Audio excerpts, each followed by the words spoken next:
Unstoppable rise of India. आतंकवाद पर काबू पाए पाकिस्तान। यदि पाकिस्तान को लगता है कि वह आतंकवाद पर काबू पाने में असमर्थ हैं, नहीं कर सकते हैं, तो पड़ोसी देश भारत है, उसका भी सहयोग प्राप्त करना चाहते हो तो भारत का सहयोग प्राप्त करें। आतंकवाद को रोकने के लिए भारत सहयोग करने को तैयार है। सबसे अहम पॉइंट इसके अंदर ये है कि उन्होंने कहा कि atmosphere free from terror and violence, कि हमें दहशतगर्दी नहीं चाहिए। देखिए, पाकिस्तान के ऊपर हिंदुस्तान इल्जाम लगाता रहता है, मुंबई का इल्जाम हम पर लगा, पार्लियामेंट का इल्जाम हम पर लगा, और हम भी उनके बंदों को यहाँ पर पकड़ते रहते हैं जो यहाँ पर कार्रवाइयाँ करते रहते हैं। इशू ब्रॉडर है। जो भारत है वो भी अच्छा मुल्क है, मगर जिस तरह पाकिस्तान में एक खातून थी सीमा हैदर, वो गैर मुस्लिम होगी, उसको गैर मुस्लिम नहीं होना चाहिए था और भारत नहीं जाना चाहिए था, बल्कि उसी बंदे को मुसलमान करना चाहिए था। फिर क्या ब्रॉडर इशू क्या है कि पाकिस्तान और हिंदुस्तान की जो इंटेलिजेंस है उनका आपस में तावन होना चाहिए, दोनों की मिलिट्रीज का आपस में तावन होना चाहिए, और पाकिस्तान और हिंदुस्तान के जो ममालिक हैं उन दोनों को करीब आना चाहिए। अच्छे पड़ोसियों की तरह रहेंगे तो ये मामलात खत्म हो जाएंगे। जो इमरान खान का ये कहना है कि दोबारा 1971 हो जाएगा, 1971 इसलिए हुआ क्योंकि बंगालियों ने गुलामी सहना मंजूर नहीं किया। भारत हमेशा ये चाहता है कि रीजन में पीस रहे और प्रॉस्पेरिटी रहे, जितने भी कंट्रीज हैं उनके साथ। तो पाकिस्तान के ऊपर उन्होंने कहा है कि हम तो पीस एंड सिक्योरिटी की बात करते हैं। मतलब कि भारत भी अच्छा मुल्क है, मगर वो हिंदू है, उनको हिंदू की पूजा नहीं करना चाहिए। हमारा रब एक ही है, वो बुतों की पूजा करते हैं, पत्थरों की करते हैं, आदमी भी करती है उनको। Narendra Modi and the unstoppable rise of India, यानी Narendra Modi and the unstoppable rise of India, ये टाइटल है न्यूज वीक के इस इंटरव्यू का।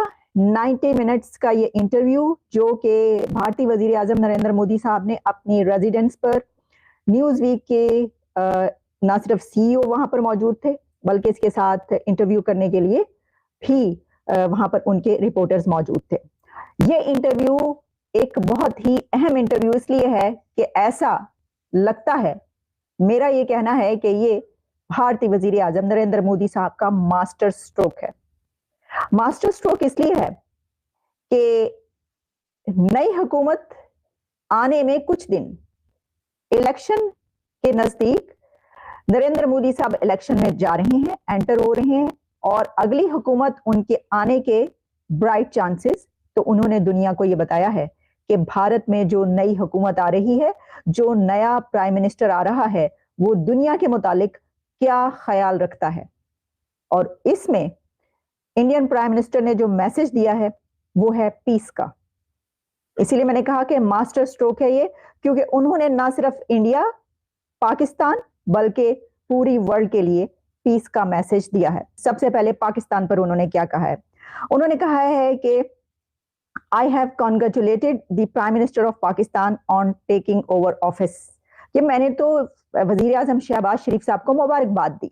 नरेंद्र मोदी साहब फरमा रहे हैं कि उन्होंने प्राइम मिनिस्टर शहबाज शरीफ को मुबारकबाद दी जब उन्होंने जो है अपना हलफ उठाया, ओथ लिया, और फिर उन्होंने कहा कि India has always support for peace, security and prosperity in our region in an atmosphere free from terror and violence. ये बड़ा अहम है कि भारत हमेशा ये चाहता है कि रीजन में पीस रहे और प्रॉस्पेरिटी रहे, जितने भी कंट्रीज हैं उनके साथ।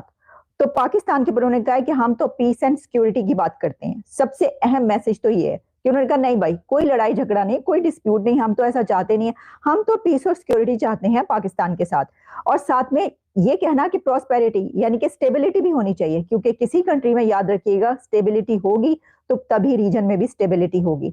तो वो भी ये जानते हैं, इंडिया भी जानता है कि पाकिस्तान के अंदर अगर स्टेबिलिटी रहती है तो जाहिर है कि रीजन के अंदर भी स्टेबिलिटी रहेगी। लेकिन जो सिचुएशन है वो तो आप जानते हैं पाकिस्तान के अंदर। अच्छा, इसके अंदर फिर उनका ये कहना, एक सबसे अहम पॉइंट इसके अंदर ये है कि उन्होंने कहा कि atmosphere free from terror and violence, कि हमें दहशतगर्दी नहीं चाहिए। ये पीस एंड सिक्योरिटी की बात हम उस वक्त कर रहे हैं कि जब हमारे खिलाफ दहशतगर्दी नहीं होगी। दहशतगर्दी और तशद्दुद की तरफ से और फॉरेन ऑफिस की तरफ से जो है इस पीस एंड सिक्योरिटी की बात को जो है वो वेलकम किया जाएगा या किया जाना चाहिए, और कहना चाहिए कि जनाब बिल्कुल हम भी यही चाहते हैं। और हम तो बल्कि ये मौके से फायदा उठाइए कि ये देखिए अब उन्होंने ये कह दिया है तो इस पर पाकिस्तान, अगर पाकिस्तान भी मास्टर स्ट्रोक खेले तो वो ये कर सकता है कि ठीक है हम ट्रेड के लिए तैयार हैं, आपने सिक्योरिटी और पीस की बात की, आइए हाथ बढ़ाते हैं और हम ट्रेड तैयार हैं, तो आइए हमारे साथ ट्रेड कीजिए।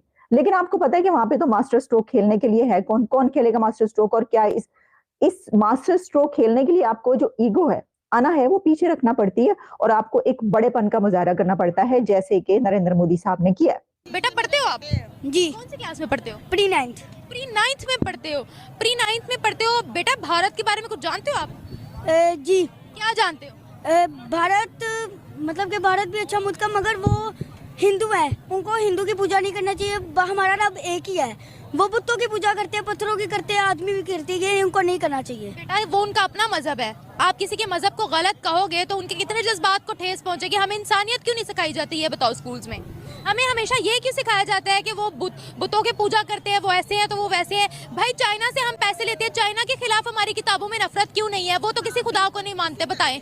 हाँ जी जी। वो उनका अपना मजहब है बेटा, ये हमारा अपना मजहब है, ठीक है। वो अपने मजहब पे चलते हैं, इट्स ओके, हम अपने मजहब पे चलते हैं, ठीक है। और क्या पढ़ाया जाता है बेटा उनके बारे में?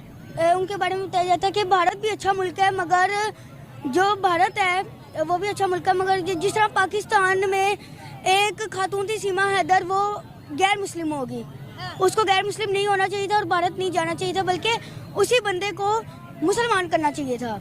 उसी बंदे को मुसलमान करना चाहिए था? जी। जिसके साथ सीमा हैदर हिंदू होगी उसको मुसलमान करना चाहिए था। मुसलमान करना चाहिए था। हाँ, उस बंदे को अगर उसने शादी उससे करनी थी तो उसे मुसलमान करती।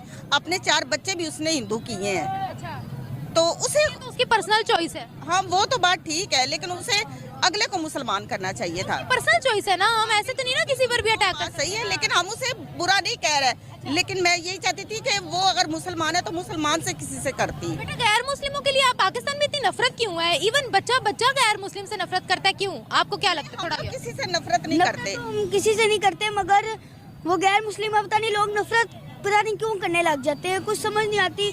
ये पाकिस्तान है, गैर मुस्लिम है, वो कहेंगे तुम गैर मुस्लिम क्यों हो, मुसलमान बनो, वो उनका अपना मजहब है, हम उनके मजहब को कुछ कह नहीं सकते। आपका कोई गैर मुस्लिम दोस्त है?